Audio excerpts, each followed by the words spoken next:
আপনি ঘুমাইছে নাকি জাগনা আছে? তুই যে পরিমাণ কালা, তাতে তো হাইগা করবো খ্যারের পালা। বল তুই কি জন্য আসছস? বাবা, কারেন্ট তো থাকে না, গরমে তো বাঁচি না, এর একটা সমাধান দেন বাবা। অবশ্যই এই মিথ্যা বাবার কাছে আসলে সকল কাজের সমাধান হয়।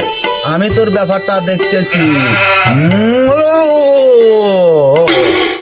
আচ্ছা শোন, তোর এই কাজের সমাধান করতে 200 টাকা দে। 200 টাকা দিলে কি সমাধান হবে বাবা? 100% তোর কাজের সমাধান হবে। দিবি নাকি তাই বল? হ্যাঁ বাবা, দেব, কাজ হলে দেব। আচ্ছা ঠিক আছে। হাম বলি হাম বলি রে, যা তোর বাদ কারেন্ট হয়ে যাবে।